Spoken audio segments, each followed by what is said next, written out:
오늘 우리가 주시는 하나님의 말씀 같이 보겠습니다. 빌립보서 1장 12절에서 18절 말씀.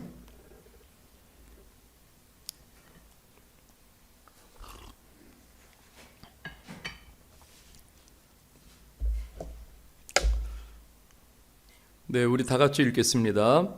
형제들아, 내가 당한 일이 도리어 복음 전파의 진전이 된 줄을 너희가 알기를 원하노라.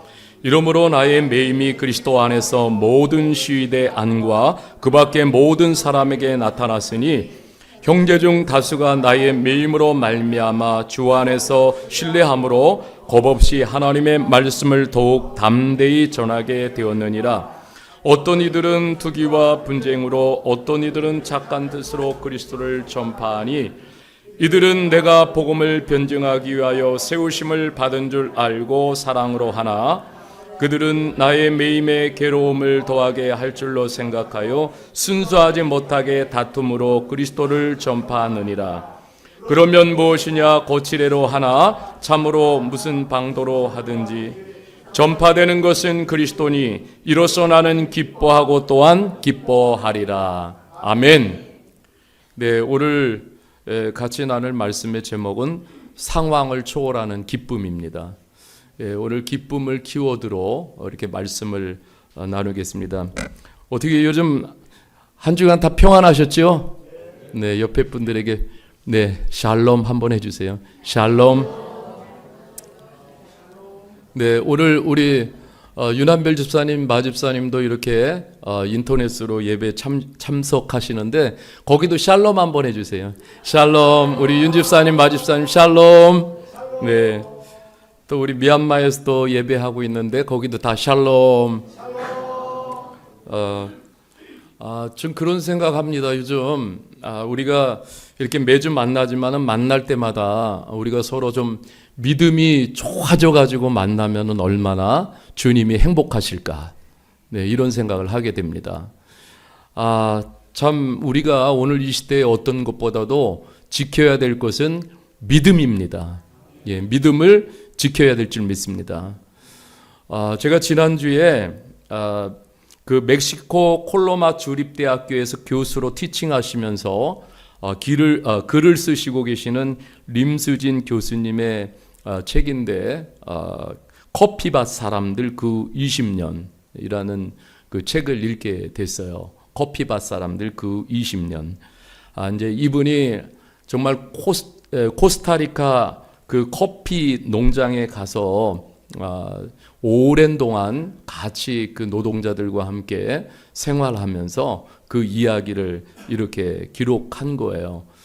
거기 책의 말미에 보면은 이런 이야기가 나옵니다. 우리가 마시는 한 잔의 커피 안에는 커피 농장에서 고된 노동을 하는 노동자들의 쓰디쓴 삶이 눅진하게 녹아 있다.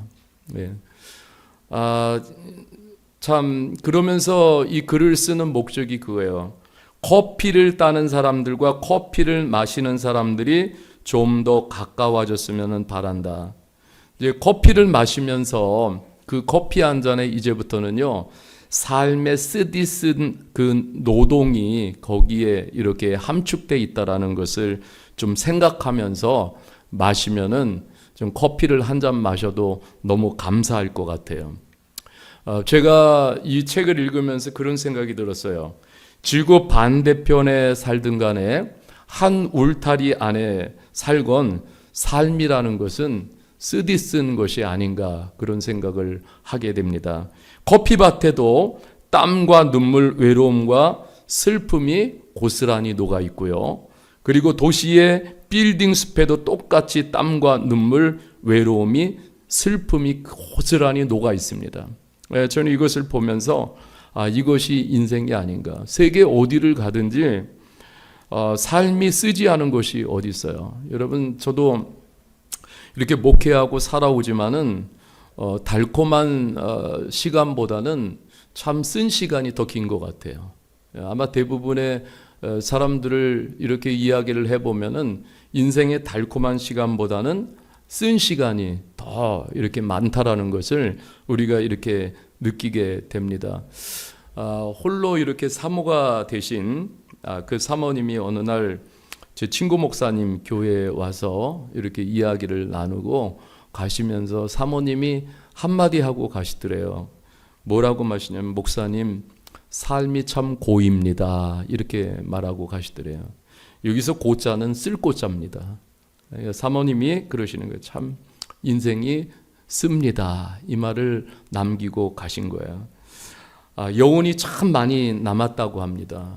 저는 요즘 우크라이나 전쟁을 위해서도 기도하고 미얀마 내전을 위해서도 계속 기도를 드리고 있어요.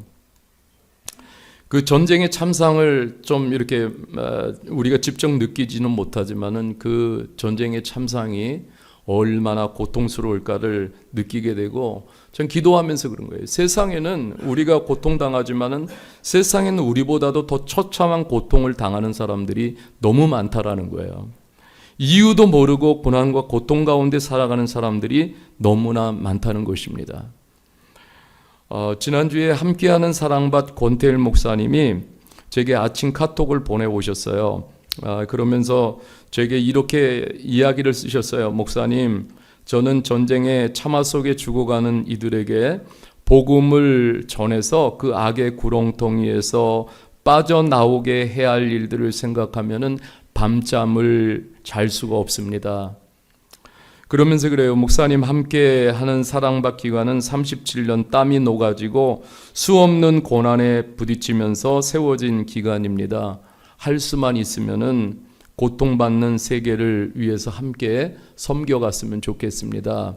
네, 아침에 이런 문자를 주셨어요.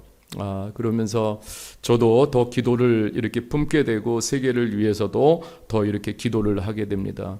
여러분, 우리 지금 우리에게 필요한 것이 무엇일까요? 대부분의 사람들이 그렇습니다. 다 마음에 품고 있는 것은 썸모아. 이것이 좀 우리가 오늘 살아가면서 우리의 마음속에 품은 표제가 아닌가 그런 생각이 들어요. 썸모아. 계속적으로 매일같이 썸모아. 조금만 더 있었으면 좋겠어. 조금만 더 건강이 있었으면 좋겠어. 조금만 더 돈이 있었으면 좋겠어. 조금만 더 나은 삶이 있었으면 좋겠어. 조금만 더 좋은 집이 있었으면 좋겠어. 조금만 더 어때요? 좋은 관계가 있었으면 좋겠어.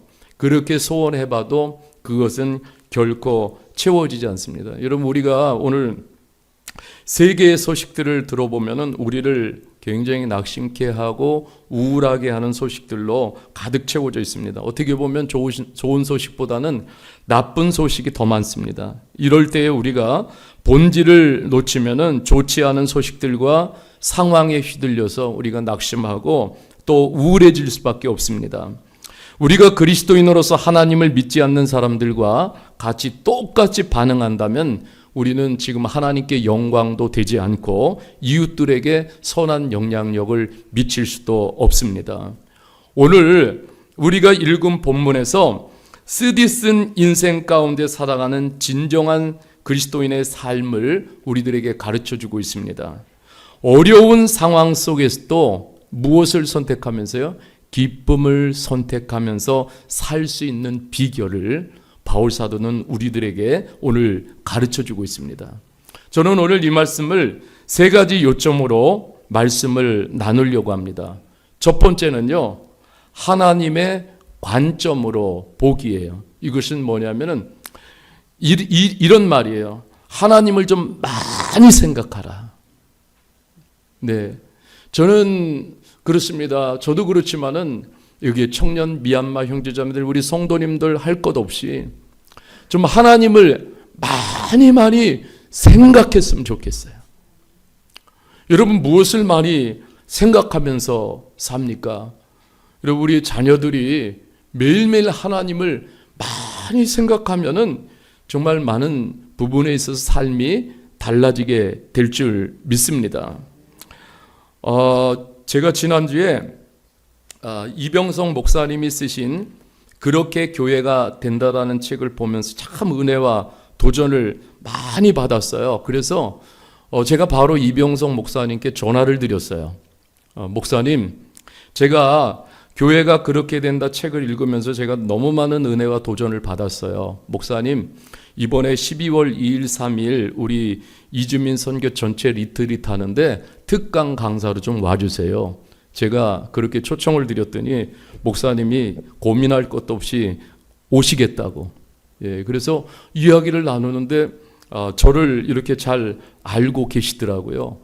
제가 이 책을 읽으면서 참 여러분 요즘 시골 교회가 다 위기라고 그래요.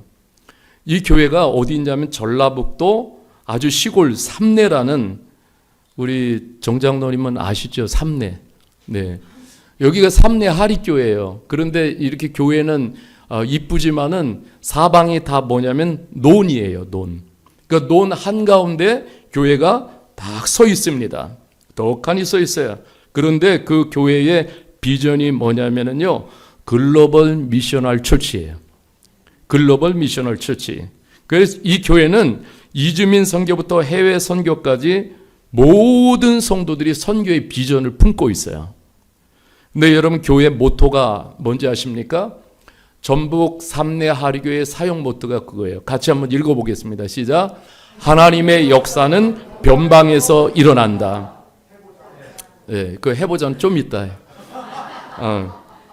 네, 변방의 한 시골에 있지만은 세계의 필요에 눈을 돌리면서 살아갈 때 우리 시골 교회에서 하는 일이 세계적인 일이 되고, 그리고 세계에 선한 영향력을 미칠 수 있다.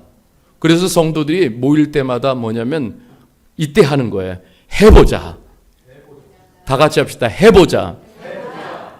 예, 서로 격려하면서요, 엄청난 선교를 이뤄가고 있어요. 그리고 논 한가운데 그렇게 하리교회가 있지만은 교회가 굉장히 건강하게 성장을 하고 있습니다. 그러니까 심지어는 전주에서도 논 한복판에 있는 이 하리교회를 찾아서 모이고 있어요. 참 어떤 관점으로 사느냐가 굉장히 중요한 거예요. 여러분, 이 교회는 그런 것 같아요. 제가 볼 때는 참 하나님을 많이 생각하는 교회예요. 늘 하나님을 생각하는 거예요. 하나님을 많이 생각하니까는 하나님이 기뻐하시고 좋아하시는 일을 하게 되는 것이죠. 오늘 바울 사도를 보십시오. 인간적인 관점으로는 최악의 상황이에요. 일단은 지금 자신의 위치가 죄수예요. 그리고 쇠사슬에 발이 묶여 있어요. 로마 군인들이 24시간 시퍼렇게 감시하고 있어요. 지금 감옥에 들어온 지도 2년이라는 시간이 되어 가는데 여기 보면 온통 자유가 하나도 없습니다. 제가 상상을 해봤어요. 우리가 힘들고 어렵지만은 이런 상황 어떻게 버텨낼 수 있을까? 아마 인내도 시시때때로 한계점에 이르게 될 거예요. 제가 어떤 책을 보다가 감옥의 삶에 대해서 이렇게 좀 스토리를 적어놨어요. 감옥이라는 삶이 그래서 감옥살이라고 그래요. 감옥살이. 근데 감옥살이에 이렇게 감옥에 갇혀 있는 것이 이게 정신적으로, 육체적으로 고통이지만 더 큰 고통은 뭐냐면 정신적인 고통이에요. 정신적인 고통이 얼마나 큰지요. 이 대부분의 사람들이 이게 정신관리가 안 되면 1, 2년 지나면은 이게 정신이 미쳐버린대요. 이게 이제 감옥살이에요. 여러분, 예전에는 지금도 지금 감옥 인권이 많이 좋아졌지만은 로마 시대 감옥 인권이 어땠을 것 같아요. 그죠? 인권이라고는 없어요. 그리고 지하의 깊은 곳에 감옥이 있었잖아요. 감옥이라는 것은 굉장히 무서운 곳이에요. 여러분들, 그런데 오늘 바울 사도의 관점이 다른 거예요. 그런 상황 속에서도 뭐냐면 저는 이 말씀을 보면서 계속적으로 그 감옥살이 안에서도 누구를 생각하냐면은 하나님을 계속 많이 생각하는 거예요. 여러분, 우리가 많이 생각하는 쪽으로 우리의 생각과 삶, 우리의 마음이 가게 돼 있습니다. 여러분, 그러니까 지금 처참한 상황이지만 그 가운데서 누구를 생각해요? 하나님을 계속적으로 많이 생각하는 거예요. 그러니까 여러분, 이 감옥에 있는 시간조차도 주님께서 내게 사명을 맡기셔가지고 이곳에 왔다라고 그런 관점으로 바라보게 되는데, 다른 번역을 보면 자신을 주님께서 이곳으로 데려오셨다라고 그 지금의 상황을 해석하고 있는 거예요. 여러분, 그러니까 우리가 하나님을 많이 생각하면 어떤 일이 일어나냐면요, 긍정적으로 삶을 해석하는 능력이 생겨요. 그런데 우리가 어떤 상황 속에서, 힘든 상황 속에서요, 오직 자신만 생각하면은 어떻게 되냐면 자꾸 부정적으로 삶을 해석을 하게 돼요. 그러니까 가능성이 없어 보여요. 그러니까 지금 특별한 바울 사도는 사명을 수행하기 위해서 내가 감옥에 왔다라고 현재를 해석하는 거예요. 그러니까는 모든 것들이 다르게 보이는 거예요. 똑같은 상황인데 어떻게 보느냐에 따라서 다르게 보일 수 있는 거예요. 지난주 밤에 제가 다니엘 기도회를 마치고 이제 집에를 갔는데 늦은 밤에 카톡이 왔어요. 저에게 한 형제가 카톡을 보낸 거예요. 그 내용이 이런 내용이에요. 목사님, 오늘 밤도 밤 10시까지 일했습니다. 너무 힘들지만 주님이 옆에 계시니 괜찮습니다. 목사님, 저도 일하면서 항상 기도하고 있습니다. 하나님, 저를 기억하사 복을 주옵소서. 이런 기도를 계속 드리면서 기도하고 있습니다. 목사님, 보고 싶습니다. 안녕히 주무세요. 제 마음이 얼마나 좋은지요. 그래서 제가 이렇게 답장을 써줬어요. 형제요, 그렇게 주님을 생각하며 일하니 너무 고마워요. 형제는 분명 주님의 사람이에요. 형제는 주님의 사람이에요. 목사님은 형제가 참 자랑스럽습니다. 이런 답을 해줬어요. 관점에 따라서 물컵에 물이 반쯤 있으면은 좋은 관점 그래요. 짱이야. 아직도 반컵이나 있어. 그런데 어떤 사람은 씨, 반밖에 없어. 그 반응이 완전히 다른 거예요.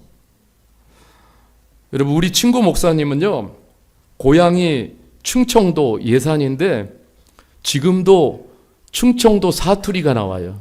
설교할 때. 그러니까 성도님들이 다 뒤집어져요.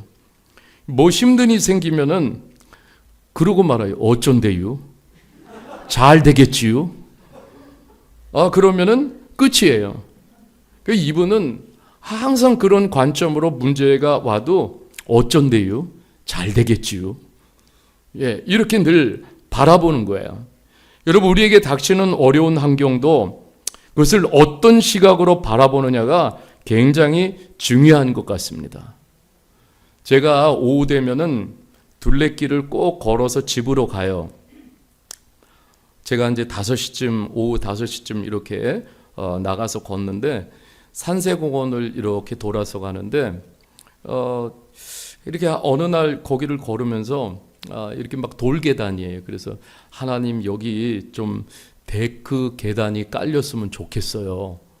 그리고 제가 혼자 이제 중얼중얼 거리면서 갔더니 최근에요, 거기에 데크 계단이 쫙 깔렸어요. 예, 여러분 한번 가보세요. 예, 이게 실제라는 것을 가보면 알아요.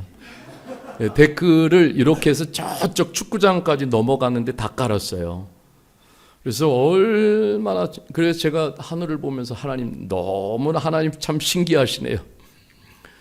이 데크 계단에 앉아가지고 산과 하늘을 바라보면서 주님과 이렇게 조곤조곤 이야기를 나눕니다. 이제 아내가 저 어디예요? 그러면은 거기에요. 그럼 알아듣습니다. 제가 어디 있는지. 시야가 탁 트인 장소에서 하늘을 바라보고 산을 바라보면서 내가 직면한 문제를 이렇게 바라보면은 그러면은 그것이 다르게 보이는 거예요. 그런데 여러분, 우리가 참 그리스도인이라고 한다면은 믿지 않는 사람들과 우리가 좀 다른 관점을 가지고 살아갈 필요가 있다라는 것이죠. 여러분, 우리는 보이지 않는 영적인 세계에 더 영향을 받아야 돼요. 하나님을 그래서 많이 생각해야 돼요. 우리에게 일어나는 어떤 일이 우연이 아니라 하나님의 섭리 가운데 일어난다고 믿는 사람들이 아니에요.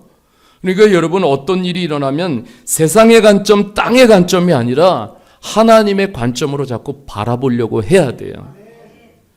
여러분, 이미 이사야 선지자를 통해서 하나님 이렇게 말씀하셨어요. 시편 55편 이사야 55편 8절 9절에 이렇게 말씀하고 있어요. 이는 내 생각이 너희의 생각과 다르며 내 길은 너희의 길과 다름이니라.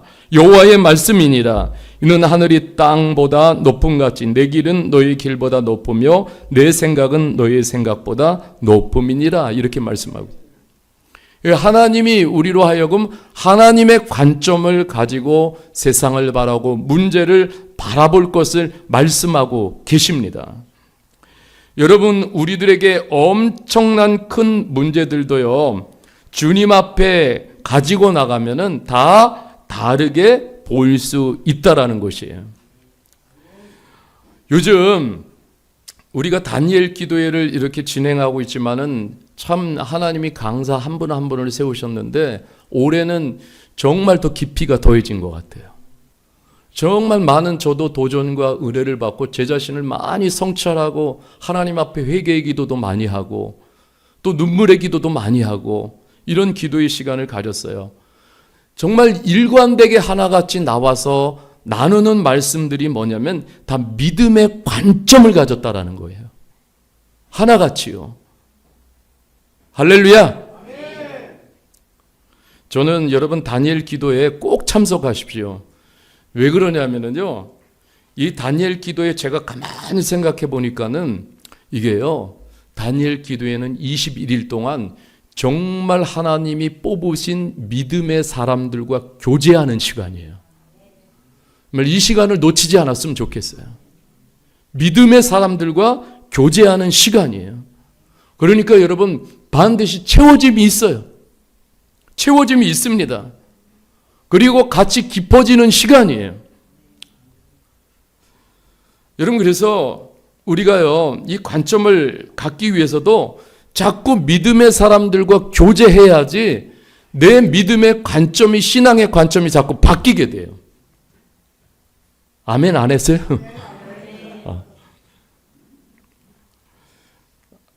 제가 지난주에 이용로 목사님하고 서른주 목사님하고 정말 오래간만에 우리가 이렇게 만나게 됐어요.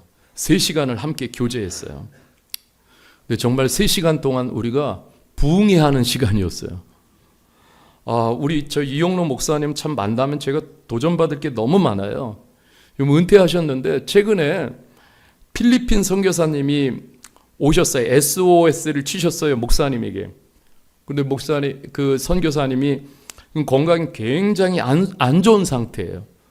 그러니까 이용로 목사님하고 사모님하고 병원을 전부 어레인지 해가지고 그래서 예약을 해주시고 다 진료를 받고 한국에 머무는 동안 극진히 케어하시는. 그리고 지난 8일 날 또 아프리카, 우간다 선교를 위해서 또 떠나셨어요. 그 선교 가는 이야기. 정말 우리 서른주 목사님은 지금 영성과 생태 신학 이야기 막 풀어놓는데 정말 굉장히 많은 도전을 받았어요. 오늘 이 시대 속에서도 한편으로는 신앙의 큰 그림을 살아가는 하나님의 사람들이 곳곳에 있다라는 거예요. 여러분, 그래서 우리가 믿음의 교제를 하게 될 때 우리의 시각이 열려요. 우리의 믿음이 커지는 거예요. 여러분, 이렇게 믿음의 교제를 할 때 관점이 바뀌면서 그 안에 기쁨이 있고 감사가 있어요. 정말 우리가 지금 현실적인 근시안적인 관점이 아니라 영혼의 관점에서 높은 믿음의 산에서 아래를 바라보는 이런 시각이 우리 믿음의 사람들에게 너무 필요한 거예요. 바울 사도는 늘 이런 관점을 가지고 일어나는 고난과 문제들을 대한 거예요. 오늘도 빌립보 교인들이 바울 사도가 감옥에 갇혀 있으니까 걱정이 너무 커요. 그런데 뭐라고 합니까? 걱정하지 마라. 내가 당한 일이 도리어 이게 복음이 전파되는 지금 세상의 기회라는 거예요. 그러니까 복음이 전파되는 것보다 기쁜 일이 어디 있겠느냐? 여러분, 교회의 가장 큰 기쁨은요, 복음을 받아들이고 한 생명이 살아나고 예수님께로 돌아올 때, 여러분, 하나님은 천국에서 잔치를 베푸시고요, 한 영혼이 죽게 돌아오면 하나님은 춤을 추십니다. 여러분, 근데 교회가 한 영혼이 돌아오는데도 불구하고 기쁘지 않다, 이거는 영적으로 큰 문제가 있는 거예요. 목회 사역에 있어서도 가장 큰 기쁨은 물으면은 한 영혼이 복음 듣고 주님께로 돌아오는 것. 그래서 바울 사도의 오직 기쁨은 관점이 거기 있는 거예요. 한 영혼이라도 더 살리기 위해서, 한 영혼이라도 더 복음을 받아들이고 주님께로 나온다면 이게 가장 큰 기쁨인 거예요.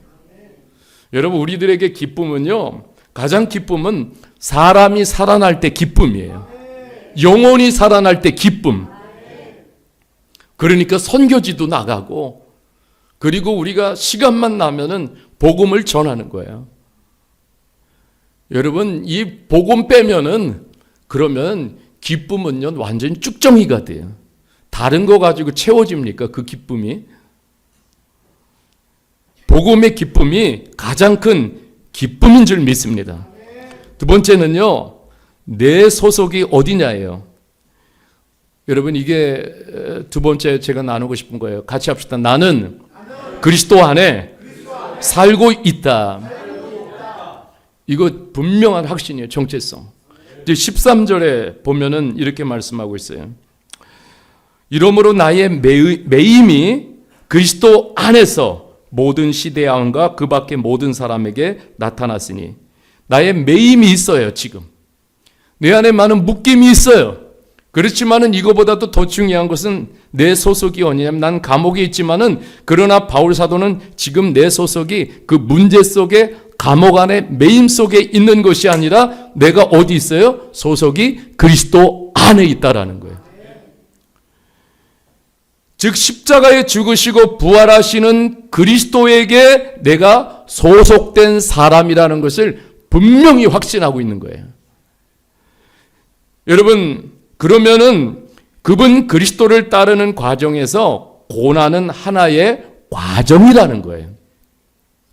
고난이 없을 수가 없어요. 주님을 믿으면서도. 그래서 디모데후서 1장 8절에 이렇게 말하고 있어요. 사랑하는 아들 디모데에게 편지를 쓰면서, 그러므로 너는 내가 우리 주를 증언함과 또는 주를 위하여 갇힌 자 된 나를 부끄러워하지 말고 오직 하나님의 능력을 따라서 복음과 함께 고난을 피하라. 아니에요? 복음과 함께 고난을 받으라. 이렇게 말씀하고 있어요. 옆 사람에게 그렇게 한번 축복합시다. 복음과 함께 고난을 받으십시오.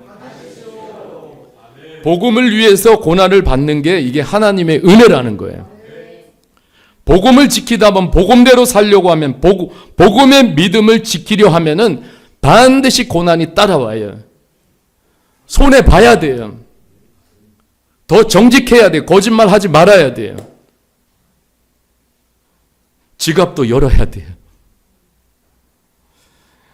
제가 우리 동기 목사님들 요즘 이렇게 좀 많이 제가 기도하고 있어요. 동기 목사님들을 위해서도. 지난주에 두 분한테 전화를 했어요. 한 분은 섬에서 23년을 지금 목회하고 있어요. 성도래 봐야 어른들 한 20여 분 이렇게 돼요. 그런데 여러분, 매일 똑같은 패턴으로 그렇게 그곳에서 목회를 한다고 생각을 해보십시오. 그래서 제가 동기 목사님과 통화를 하면서 그랬어요. 우리 최 목사님이 이 어르신들의 영혼을 돌보지 않으면은 누가 이렇게 돌보겠냐고, 그러면서 참 자랑스럽고 대단하다고 이렇게 격려를 나누면서 참 그랬어요. 정말 우리 최 목사님도 신학대학원 졸업하고 23년 인생을 참 투자하고 있네. 결코 헛되지 않다고 우리가 같이 격려를 나눴어요. 또한 동기 목사는 시골에서 목회를 하는데 나이가 60인데 늦게 아이들을 봐가지고 아이들이 4명이에요. 예. 어려운 그 지역이지만은 그러나 그곳에서도 하나님이 주신 목회를 따라가고 있어요. 참 이런 우리 동기 목사님들을 보면은 좀 제 가슴도 이렇게 뜨거워져요. 그래서 우리 교회도 참 섬교회든 농촌교회든 같이 우리 교회도 연약하지만은 같이 짐을 좀 지면 어떨까 이런 감동도 오게 됩니다.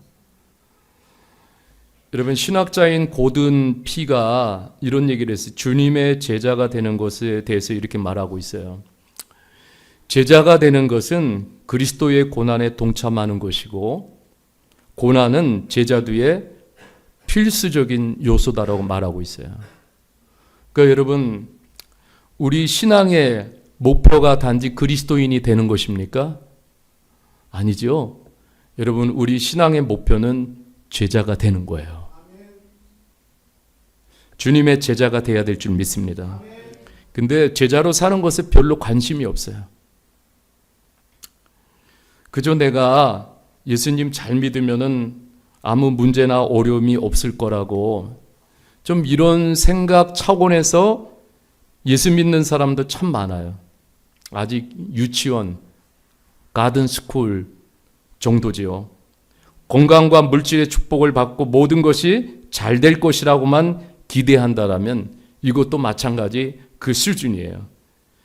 여러분 제자라는 것은 이런 요건 충족이 안 되어도 기쁨으로 예수님을 따라가는 목표가 있는 사람이 바로 제자예요. 제자는 요행을 부리지 않습니다. 제자는 요행을 바라지도 않습니다. 꿋꿋하게 예수님 가신 길을 따라가는 거예요. 제가 참 재미있는 그 내용이 있어가지고 나누고 싶어요. 제가 이렇게 지난주에 그 무한부라는 이렇게 그 무한의 부라는 이렇게 책을 보면서 그 이게 이제 중국의 리카싱이라는 부자 이야기. 이분이 평생 동안요 돈을 얼마나 벌었냐면 53조를 벌었대요. 그런데 폐결핵의 죽음의 문턱에서 너무 가난해가지고 살기 위해서요 생선 가게 다니면서 생선 내장을 자기가 이렇게 달라고 그래가지고 그 생선 내장을 그거를 먹으면은 그러면은 결핵에 좋다고 그래가지고 그래서 그 비린내 나는 생선 내장을 씹어 먹으면서 살기 위해서 그렇게 견뎌내면서 그렇게 다시 이제 건강을 되찾았어요.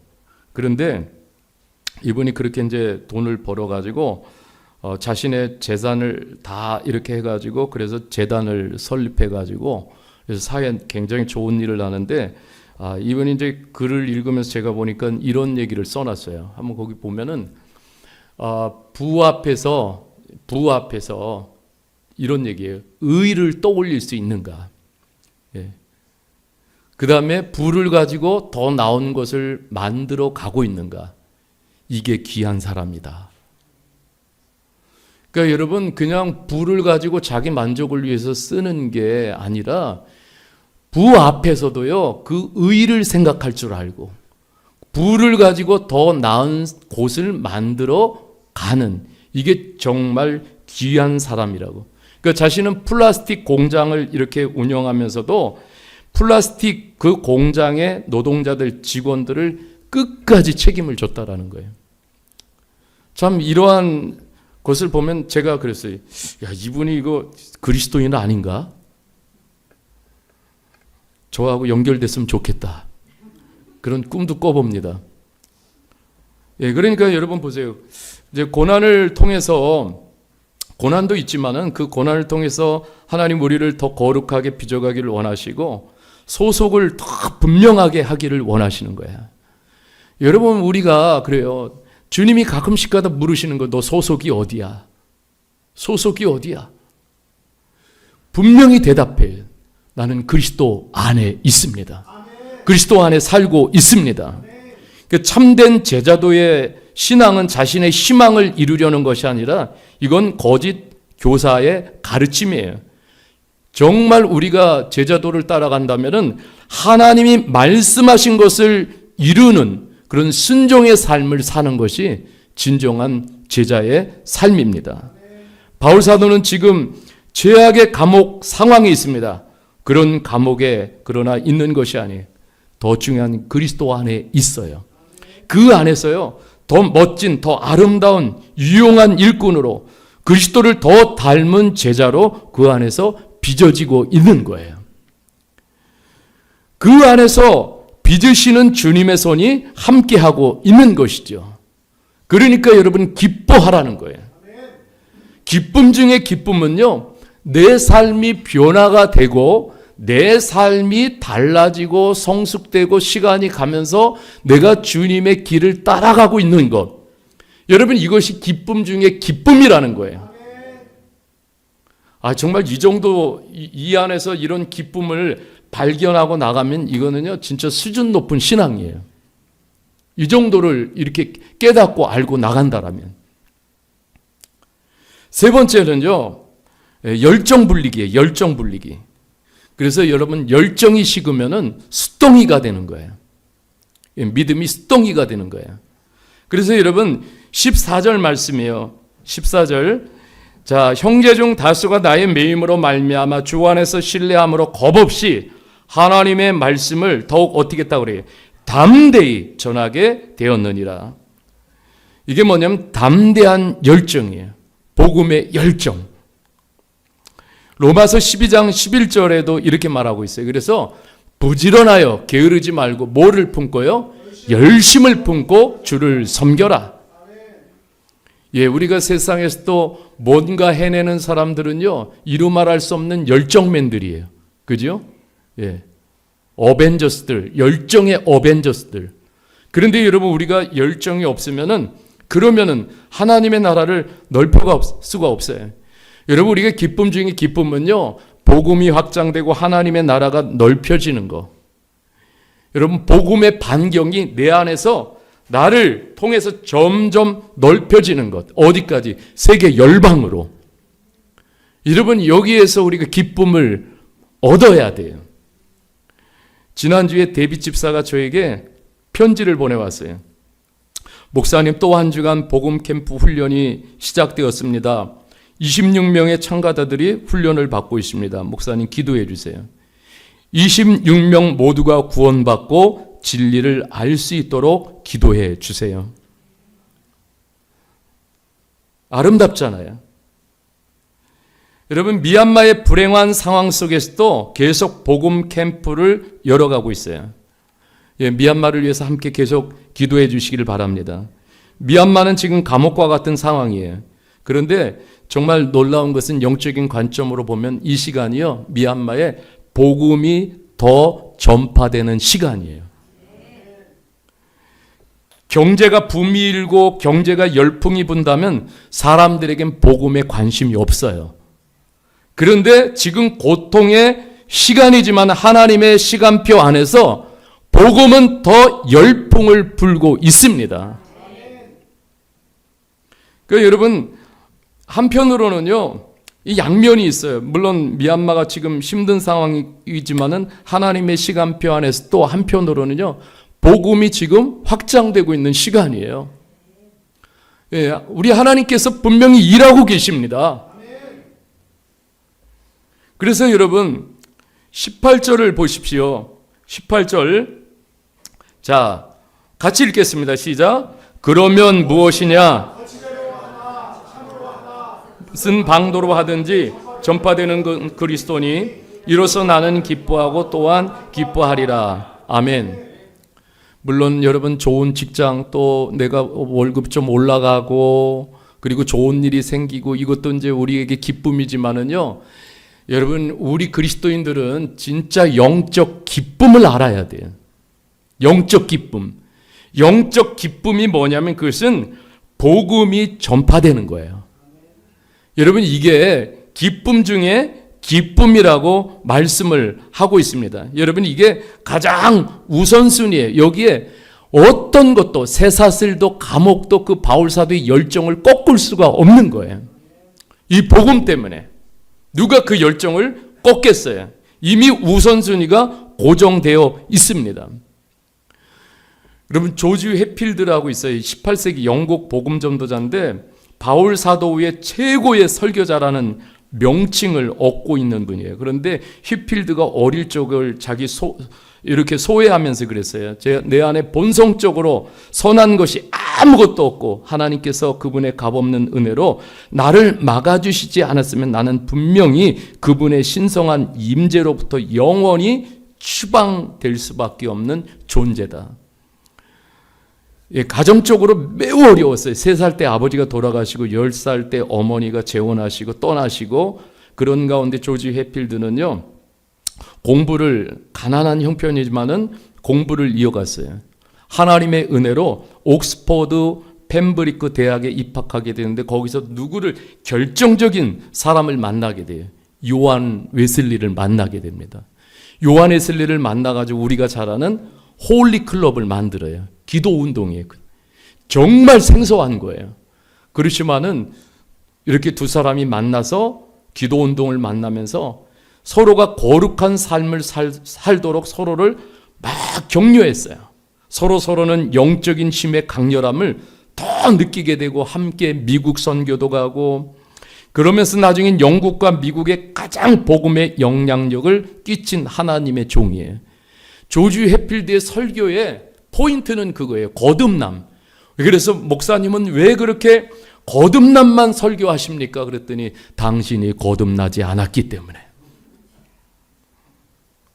그런데 그 복음의 열정을, 사명의 열정을 한마디로 이렇게 압축시켰어요. 같이 한번 읽어볼까요? 시작. 썩어서 죽기보다 달아서 사라지고 싶다. 주신 시간, 물질, 이 땅에서 그냥 썩어서 그렇게 없어지는 이런 것이 아니라 달아서 사라지고 싶다. 이런 열정을 가지고 복음을 전한 거예요. 여러분, 우리가 지나고 보면 아무것도 아닌 일 때문에 에너지와 시간을 쏟고 그야말로 난리치며 삽니다. 공항에서 어떤 여인이 안내 데스크에 와가지고 막 난리를 치면서 비행기에 내가 뭘 내려놓고 왔다라는 거예요. 그래서 뭘 내려놓고 왔습니까? 물었더니 굉장히 중요한 건지 알았어요. 그랬더니 책을 놓고 왔다라는 거예요. 그래서 그 안내 데스크 직원이 이게 뭐 굉장히 중요한 책인가 보다. 그래서 이제 무슨 책이냐고 여인에게 물었어요. 그랬더니 사소한 것에 목숨 걸지 말라. 그런데 여인은 그 책에서 하지 말라는 것에 더 목숨을 걸고 있는 거예요. 그러니까 여러분, 우리는 이렇게 보면은요, 그 하나님이 우리들에게 원하시고 보여주신 그런 비전이 있어요. 우리의 삶의 목표가 있고 목적이 있고 그리스도인으로서. 그런데 우리가 살아가는 거 보면 다 사소한 것에 목숨 걸면서 살아가는 거예요. 하나님이 우리를 보실 때 얼마나 안타까우시겠어요. 그럼 우리가 다 그래요. 조금 지나고 나가면은 그러면은 왜 그랬나 그러면서 후회하잖아요. 여러분, 그러니까 사소한 것에 우리의 그냥 열정, 사소한 것에 우리의 마음 생각을 다 빼앗기면서 살아가니까 영적인 기쁨은 다 잃어버리고 사는 거예요. 어디서 영적인 기쁨이 있어요? 지금 사람들은 다 불안과 두려움, 스트레스를 받고 그렇게 막 이렇게 살아갑니다. 다 보면 대부분의 사람들이 24시간 자기 자신에 맞추어서 자기 자신만 24시간 막 묵상하고 살아요. 하나님 생각은 잘 하지 않습니다. 안타까운 일이에요. 여기서 어떤 일이 일어나겠어요? 저는 우리 교회가 그랬으면 좋겠어요. 제가 기도하면서 떠오른 아이디어인데 지금 커피 쿠폰을 많이 좀 발매해가지고 동료나 친구들 커피 쿠폰을 이렇게 주면서 같이 커피 마시면서 좀 복음도 전도하고 예수님을 나누고 좀 이런 시간을 가졌으면 좋겠다, 그런 생각이 들어요. 여러분, 사람들이 그랬어요. 코로나 블루 때 저에게 목사님 어떻게 해요? 실로암 교회 어떻게 해요? 어려우셔서 어떻게 해요? 그때 제가 참 그런 전화도 많이 받고요. 그런 문자 메시지도 많이 받고 그랬어요. 근데 저는 그때 뭐 했습니까? 완전히 형제 자매들 접촉도 못 해요. 성도님들 교회도 못 나와요. 그러니까 저 때는 기도하면서 정말 매주 택배를 보냈어요. 매주 택배 보내고 거기다가 편지를 써가지고요. 자, 이 시간을 우리가 이겨내자. 주님 바라보면서 주님이 함께 하신다. 그리고 참 우리가 그러면서 이제 그런 시간을 이렇게 막 보냈어요. 그러면서 저는 그래요. 그 시간이 뒤돌아보니까는 더 사명을 지키는 시간이었던 것 같아요. 그러니까 이렇게 코로나 시대 때도 우리 교회는 참 바빴던 것 같아요. 예, 우리가 지나간 시간이지만은요, 정말 우리가 미얀마에 새 옷을 4억 9천만 원어치 보냈잖아요. 그리고 현금으로는 거의 1억 가까이를 보냈어요. 그런데 여러분, 정말 이렇게 보면은요, 야, 이 어려운 시간에 이렇게 어떻게 이런 일을 했지? 그런데 이렇게 보면 하나님이 그때 이런 열정을 하나님께서 주신 거예요. 여러분, 그렇습니다. 우리가요, 제가 형제자매들에게 토요 모임에서 한번 그런 얘기를 했어요. 우리가 진짜 은혜를 받으면은 사람들을 은혜가 있는 곳으로 이끈다. 그리고 더 엄청난 은혜를 듬뿍 받으면 리더십도 생긴다. 그러니까 여러분, 우리가 하나님의 은혜를 받으면은요, 사람을 은혜가 있는 쪽으로 자꾸 끌어오고 싶어요. 은혜를 경험했으니까. 그러니까 여러분, 사귀더라도 정말 은혜 있는 사람들과 사귀십시오. 네, 안 그러면은 진짜 엉뚱한 곳으로 끌려가요. 그러니까 여러분, 그래서 은혜 받으면은요, 우리는 사람을 은혜 있는 곳으로 끌어당기게 돼 있어요. 여러분, 우리가 이런 삶을 살기를 바랍니다. 하나님 역사하십니다. 환경을 초월하는 기쁨은 그래서 하나님의 관점으로 보고 분명한 소속을 가지고 열정을 불려 나가면은 그러면 새로운 영적 지평이 열리게 돼요. 하나님 그 안에서 우리가 더 차원 높은 신앙으로 올라가면 하나님이 그만큼 우리에게도 기쁨을 더해 주십니다. 상상을 초월하는, 상황을 초월하는 기쁨은 오직 예수 그리스도 안에서 오는 거예요. 여러분, 요한복음 15장 11절을 읽고 우리가 마치려고 합니다. 같이 읽어보겠습니다. 시작. 내가 이것을 너희에게 이름은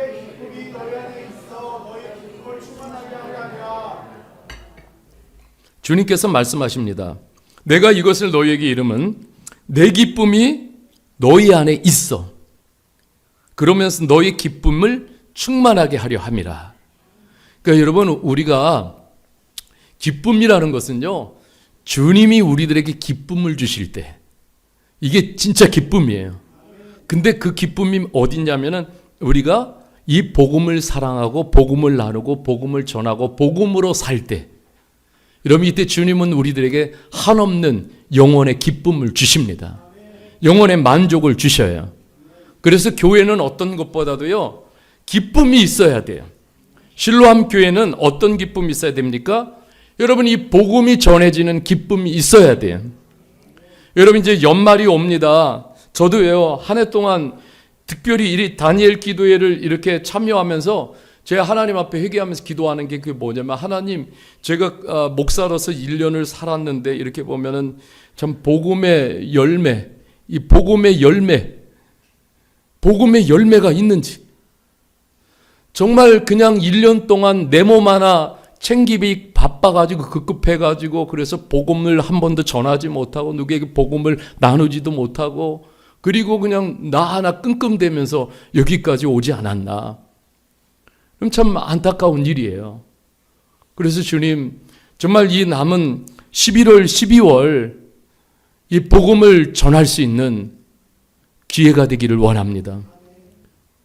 여러분, 복음을 나누십시오. 예수 안에 참된 기쁨이 있습니다. 여러분, 이 기쁨을 회복할 수 있기를 바랍니다. 아무것도 안 하고 있으면은요, 아무 일도 일어나지 않아요. 그런데 여러분, 기도하고 우리가 복음을 나누고 복음을 사랑하고 복음을 전하면은 그러면 하나님이 일하십니다. 저도 지금 기도하면서 더 어떻게 이 복음을 전하고 나눌까를 지금 생각하고 하나님 앞에서 작전을 짜고 있습니다. 작전이 완성되면 나누겠습니다. 여러분, 옆 사람에게 그렇게 나눕시다. 우리 복음을 위해서 삽시다. 복음을 위해서 삽시다.